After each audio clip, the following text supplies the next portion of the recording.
अब माल्यादान करेंगे हमारे विद्यालय के शिक्षक राजेश सर, अरुण सर,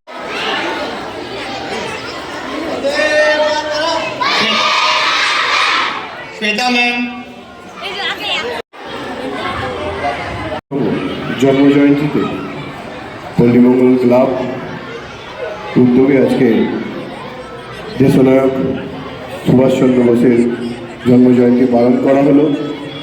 আপনারা জানেন যে যার অনেক আত্মত্যাগ। এই যে এখানে বসে সকালবেলা বানিয়েছিলাম ডালিয়াটা খাওয়া হয়নি, ওকে ওখান থেকে ডাকলো তো চলে গেল, গিয়ে এটা পেয়েছে, আঁকা প্রতিযোগিতায় নাম দিয়েছিল, এটা পেয়েছে,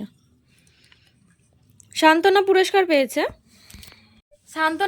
পেয়েছে। কিন্তু তাতেই আমি খুশি যে ও এইটুকুনি বয়সে, 4 বছর বয়সে যে ওখানে গিয়ে কিছু না কিছু তো এঁকে এসেছে। একটা আমি বাড়ি আঁকা শিখিয়ে দিয়েছিলাম, এঁকে সেখান থেকে এটা পেয়েছে। তো ও যে মানে সাহস করে যে এঁকেছে, কাঁদেনি বা সাদা পাতা জমা দিয়ে আসেনি, সেটাই অনেক। সবাই তো আর একবারে বড় হয়ে যায় না, আস্তে আস্তে বড় হয়। তো সেটাও ও হয়তো এখন জল দিচ্ছিস না। কেমন লাগছে তোমার? ভালো? বাবু ফোন দেখছে, পরে চাপা দিয়ে দিচ্ছে। আচ্ছা, বাবু ফোন দেখছে, এই যে বাবু ফোন দেখছে, বাবুকে ফোন দেখাচ্ছি।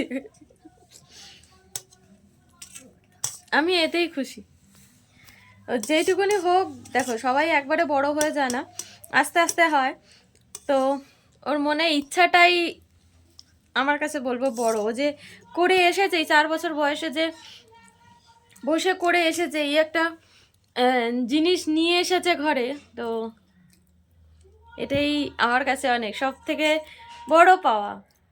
আজকে রান্নায় অনেক কিছু আছে। এখানে আছে মাছের তেল, কাতলা মাছের তেল, এটা ডাল, এখানে আছে লাউ চিংড়ি, এখানে আছে মাংস, এখানে আছে মাছের ঝাল।